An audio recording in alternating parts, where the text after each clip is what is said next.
Баршаңызға сәлем. Бүгін иммунитет көтеретін өте пайдалы тауық сорпасын дайындаймыз.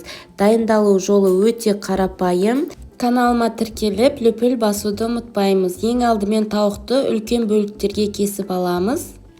Суық сумен жақсылап жуамыз. Пиязды видеодағыдай етіп тураймыз. Картопты 4 бұрыш етіп тураймыз. Етті суға салып қайнатамыз. Қайнаған соң көбігін алып тастаймыз. Көбігін жақсылап алыңыздар, сол кезде сорпаңыз мөлдір болады. 1 ас қасық тұз саламыз. 1 қызанақ немесе томат пастасын саламыз. Менде барилла. Сәбіз қосып піскенше қайнатамыз. Еті мен сәбізі піскен соң картоп салып қайнатып пісіреміз.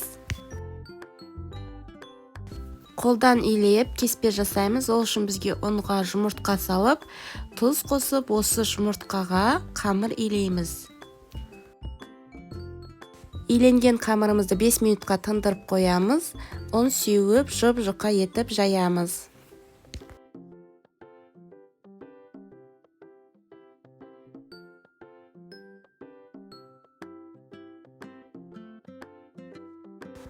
Ұн сеуіп, видеодағыдай етіп кесіп аламыз.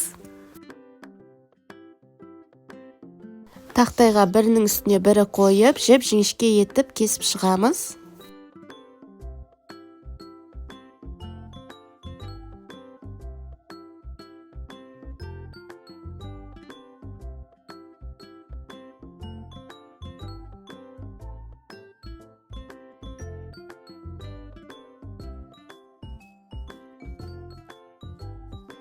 Картоп піскен соң кеспені салып, қатты отта қайнатамыз.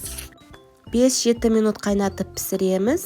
Балаларда сүйсініп ішетін тауық сорпамыз дайын. Сіздермен болған Әсел. Каналыма тіркелуді ұмытпаңыз.